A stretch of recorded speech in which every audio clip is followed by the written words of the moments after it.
معمولاً شیخ رجب علی خیاط کا نام لیا جاتا ہے اور عرفہ میں جو علماء ہیں ایران کے ان کے واقعات بیان کرتے ہیں، اور بہت سارے ایسے علماء ہیں کہ جو ان سے رابطے میں تھے اور وہ تصدیق کرتے ہیں کہ بہت کچھ اللہ تعالیٰ نے انہیں عطا کیا تھا۔ ان کے لیے کہا جاتا ہے کہ وہ یہ ایک ایسی ہی منزل سے گزرے تھے کہ خود وہ بیان کرتے ہیں کہ میں 24-25 سال کا تھا اور ایک جگہ تھا کہ جہاں ایک نامحرم نے مجھ سے فعل حرام کا تقاضا کیا، اور کوئی اس وقت خدا کے علاوہ دیکھنے والا نہیں تھا، اور میری جنسی خواہشات بھی تھی کیونکہ جوان تھا۔ تو کہتے ہیں وہ امتحان کی ایسی منزل تھی کہ میں نے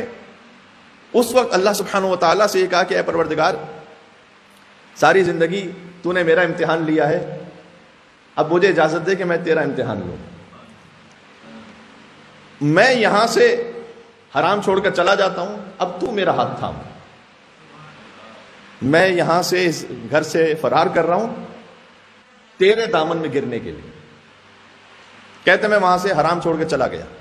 اس کے بعد جو کچھ تھا وہ اللہ سبحانہ و تعالیٰ نے مجھے ایسے عطا کیا کہ جو غیب تھا وہ اللہ نے عطا فرمایا۔ ایک عالم دین ہے آغا مسعودی، ان کا نام ہے مسعود علی، وہ یہ بیان کرتے ہیں کہ میں ایران کے شہر شہرود میں مجلس پڑھنے کے لیے گیا تو وہاں کچھ شیخ رجب علی خیاط کے بارے میں ذکر آیا، تو ایک بزرگ میرے پاس آئے اور انہوں نے آ کر یہ کہا کہ آپ نے جن کا نام لیا ہے میرا ان سے ذاتی طور پر بڑا قریبی تعلق تھا، تو میں نے ان سے تقاضا کیا کہ کیا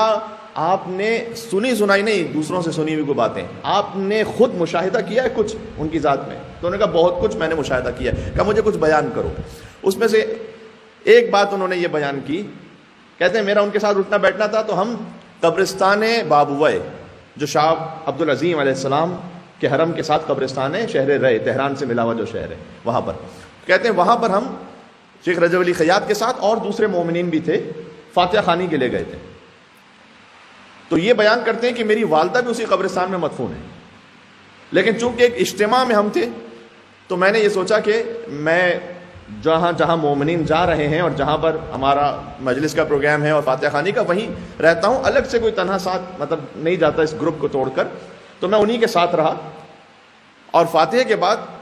موقع نہیں مل پایا کہ میں علیحدہ سے جاؤں اپنی والدہ کی قبر پر، تو پھر میں انہی مومنین کے ساتھ باہر واپس جانے لگا۔ تو ابھی ہم باہر نکلنے لگے تھے تو میں نے کوئی ذکر نہیں کیا تھا شیخ رجب علی خیاط سے کہ میری والدہ یہاں پر مدفون ہے۔ دفعتاً انہوں نے مجھ سے کہا کہ اپنی والدہ کی قبر پہ نہیں جاؤ گے فاتحہ پڑھنے کے لیے؟ تو میں نے ان سے کہا کہ میں جانا چاہتا تھا لیکن مومنین سب ایک اجتماع میں تھے تو میں نے سوچا کہ بعد میں کبھی آ جاؤں گا الگ سے۔ تو آپ کو کیسے خبر ہوئی؟ تو کہتے جیسے ہم اس قبرستان سے نکلنے لگے تو تمہاری والدہ نے عالم برزخ میں تم سے یہ گلہ کیا کہ تم یہاں تک آئے ہو تو میری قبر پہ کیوں نہیں آئے ہو فاتحہ پڑھنے کے لیے؟ تب چلو اجتماع کے ساتھ کہتے ہم سب مل کر گئے میری والدہ کی قبر پر فاتحہ پڑھنے کے لیے، تو یہ میں نے خود دیکھا تھا۔ تو یہ امتحان اللہ سبحانہ و تعالیٰ کی جانب سے تھا ایک موقع پر، وَيَرْزُقْهُ مِنْ حَيْثُ لَا يَحْتَسِبُ، پھر اللہ ایسے مقام سے عطا کرتا ہے کہ جہاں سے آپ نے سوچا نہیں ہوتا ہے۔